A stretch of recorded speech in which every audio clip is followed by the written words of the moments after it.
Aula de número 35. Nesta aula, nós vamos estudar o artigo 31. Isso significa que nós já estamos com um passo na reta final do curso. Parabéns para você que chegou até aqui. Falta prosseguir mais alguns passos para que você alcance a linha de chegada e entenda artigo por artigo, como foi proposto desde o início do curso, no curso Arbitragem por Equidade, artigo por artigo da Lei 9.307, que é a lei que regulamenta a arbitragem, a qual nós estamos estudando. Vale sempre a pena repetir para que isso fique, ainda mais claro para a gente. E o artigo que nós vamos estudar é o artigo de número 31.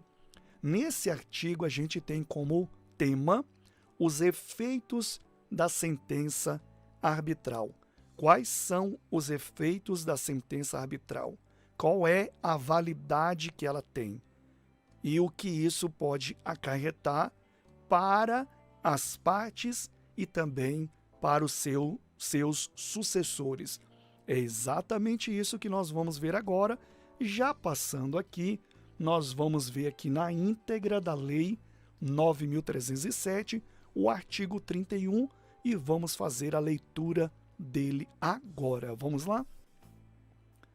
A sentença arbitral ela vai produzir o quê? Entre as partes e os seus sucessores. Então aqui a gente já começa a ver que o que produz, nós vamos ver o que produz, não é só para as partes, mas também é para os seus sucessores. Então quer dizer, Giovanni, que a sentença arbitral, ela vai produzir algo para as partes? Vai. Isso a gente já está vendo o curso todo, não é verdade? Ela vai definir ali, finalizar o litígio e vai dar às partes ali os deveres, que eles devem agora cumprir de forma espontânea. Mas os seus sucessores é algo novo que nós estamos vendo. Então quer dizer que na falta de uma das partes, os sucessores têm que assumir o que foi proferido na sentença arbitral. É exatamente isso que nós estamos vendo. Vamos ver como que acontece isso então. Os mesmos efeitos da sentença proferida pelos órgãos do Poder Judiciário. Então, o que ela produz? Aí nós estamos vendo aqui, ela produz os mesmos efeitos da sentença proferida pelos órgãos do Poder Judiciário. Então, é isso que ela produz para as partes e para os seus sucessores, tá? Então, ela produz os mesmos efeitos, ou seja, sendo condenatória. Os efeitos da sentença proferida pelos órgãos do Poder Judiciário são condenatórias. Então, elas condenam no sentido de dizer o dever. Então, a pessoa ela tem que cumprir aquilo que foi determinado, tá? Por isso que ela é condenatória, porque ela tem que agora cumprir. E na sentença arbitral não é diferente. Ela produz também os mesmos efeitos do Poder Judiciário. E a gente já viu no artigo 18, daqui a pouco eu vou abrir ele, que não cabe nem recurso. Só que agora, nessa reta final, a gente vai ver uma possibilidade não de um recurso, mas de algo que possa fazer a sentença ser anulada. Mas a gente vai ver já, não quero misturar as coisas, eu só estou falando porque isso envolve os efeitos da sentença arbitral que nós estamos vendo aqui. Então, ela produz os mesmos efeitos, é isso que ela produz, e aí o que caracteriza ela nessa produção dos mesmos efeitos é que ela se torna condenatória para as partes e para os seus sucessores, caso haja necessidade. Não que envolva sucessores na medida que as partes elas têm agora o dever de cumprir a sentença. Não, é na ausência de uma das partes, ou até das duas, né? Isso pode acontecer. Nós vamos ver também em que momento que isso pode acontecer. Além disso, de ela produzir os mesmos efeitos que produz lá no Poder Judiciário, sendo ela condenatória, ela constitui título executivo. Então, não basta só ser condenatória. Ela vai produzir também, ela se constitui, aliás, no momento que ela foi proferida, ela tem este mesmo efeito e ela é agora constituída título executivo. Ou seja, ela agora será executada até pela força coercitiva do Poder Judiciário, caso haja necessidade. Então, houve uma necessidade. Uma das partes falou, não vou cumprir essa sentença.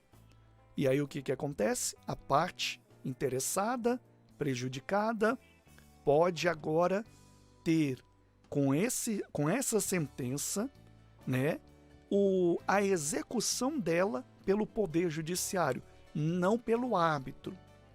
Pelo árbitro está findado agora a arbitragem.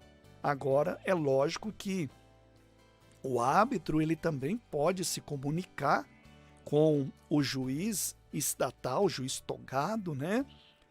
Se comunicar para pedir a execução da sentença, né? Mas quando eu falo que já está solucionado na arbitragem, é porque na arbitragem já não tem mais nada para ver. Não se abre um processo arbitral novamente e nem tem margens para recursos no Poder Judiciário. Então, essa sentença que nós estamos vendo aqui são os efeitos que ela produz, tá? É isso que nós temos que nos atentar nessa aula. Quais são os efeitos que ela produz? Ela produz estes efeitos. Ela é condenatória no sentido de cumprir o dever que foi ali proferido, executado na sentença, né? E ela também pode passar para os seus sucessores, os sucessores das partes, caso haja uma falta. Ela tem esse mesmo efeito, ela é condenatória e ela é um título agora executivo.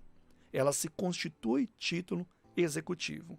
Aí nós temos aqui, né, uma explicação sobre a sucessão processual, tá?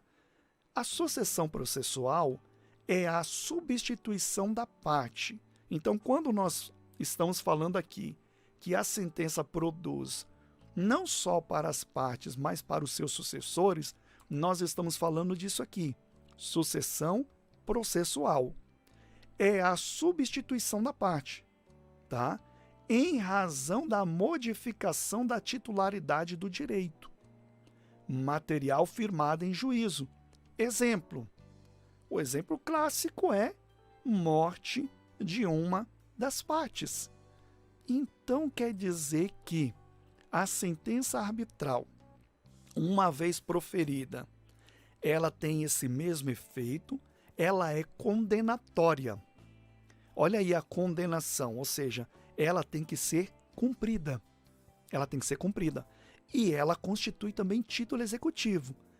Houve necessidade de ser executada pelo poder coercitivo do judiciário, pela ordem do juiz togado, então ela será executada.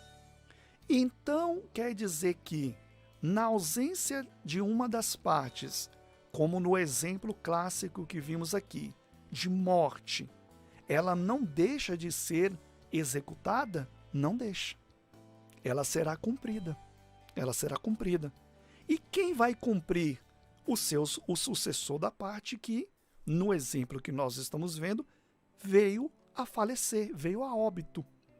Então, o filho, por exemplo, né? E aí tem as regras de parentesco que vai suceder, né, a parte ausentada. Mas o importante aqui não é a gente entender essas questões de regras de parentesco. O mais importante é a gente entender que ela pode ser sucessória, tá? E é nesse sentido que acontece a sucessão. Quando a sucessão processual ela é substituída da parte em razão da modificação da titularidade do direito, estou lendo aqui, né? É material firmado em juízo, exemplo, na morte. Então, é o mais importante aqui para a gente entender. Até porque você, árbitro, pode se deparar com uma situação dessa, não é verdade? Você está lá, proferiu a sentença, caso resolvido, mas de repente, antes do cumprimento da sentença, que é o que nós estamos vendo, não foi cumprida ainda a sentença. Se já foi cumprida, tudo bem, acabou. Já está encerrado o caso, já foi cumprida. Mas e se não foi cumprida, a outra parte vai ficar sem o cumprimento daquela sentença? Não, ela é sucessória. Então você pode se deparar com uma situação dessa, não é verdade? Onde você tem que orientar a parte que for te procurar, né, no ocorrido. Porque provavelmente ela não sabe, você tem que saber disso. E como que você sabe disso? Através do artigo 31, que nós estamos estudando. Então você apresenta o artigo 31 e fala, vamos executar essa sentença pelo Poder Judicial. Você pode, por exemplo, emitir uma carta arbitral para o juiz togado, a parte interessada pode procurar diretamente. Então tem essas vias para que, de qualquer maneira, ela seja cumprida, né?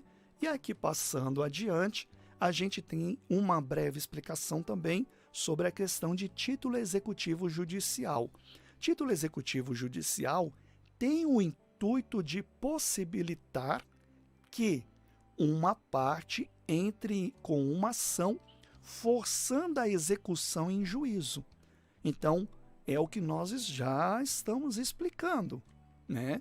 Ela vai então forçar, essa força é a espada da justiça.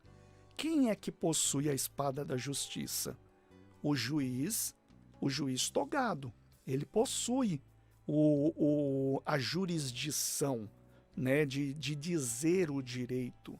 Então ele possui a espada, mesmo que seja uma jurisdição ali dentro da sua competência, ele vai jurisdicionar a causa, ele vai usar a espada para executar. Então, o título executivo é exatamente isso. Ele tem o intuito de possibilitar que uma parte entre com uma ação forçando a execução em juízo. A execução dela. Porque o árbitro não pode forçar a outra parte, nem os seus sucessores, de cumprir aquela sentença. Mas o juiz, ele tem. E como que acontece isso? Através da própria sentença arbitral. Não entra com outro processo. É a sentença que se constitui o título executivo. O juiz só vai, executar. Ele só vai executar. E aí será executada e forçada, caso haja necessária a força do Estado, a execução dela. E é isso que é um título executivo, para você ver a força que tem a sentença arbitral, que é a mesma que são produzidas no Poder Judiciário. Então, o artigo 18 traz sobre isso: a sentença que proferir não precisa de homologação. E não precisa mesmo. Por quê? Porque ela tem o mesmo efeito. Ela produz o mesmo efeito. Aqui, para encerrar, diz: tendo assim o Estado o direito de intervir no patrimônio, caso haja necessidade, né, do devedor, para que assim o credor, né, tenha como o pagamento aquilo que lhe é devido. Então, nessa aula, você viu os efeitos que produz a sentença arbitral para as partes, para os seus sucessores, e viu que ela tem o mesmo efeito das sentenças que são proferidas no Poder Judiciário. E ainda mais, ela sim, se tem o mesmo efeito, ela se constitui um título executivo. Então vamos prosseguindo para a nossa próxima aula.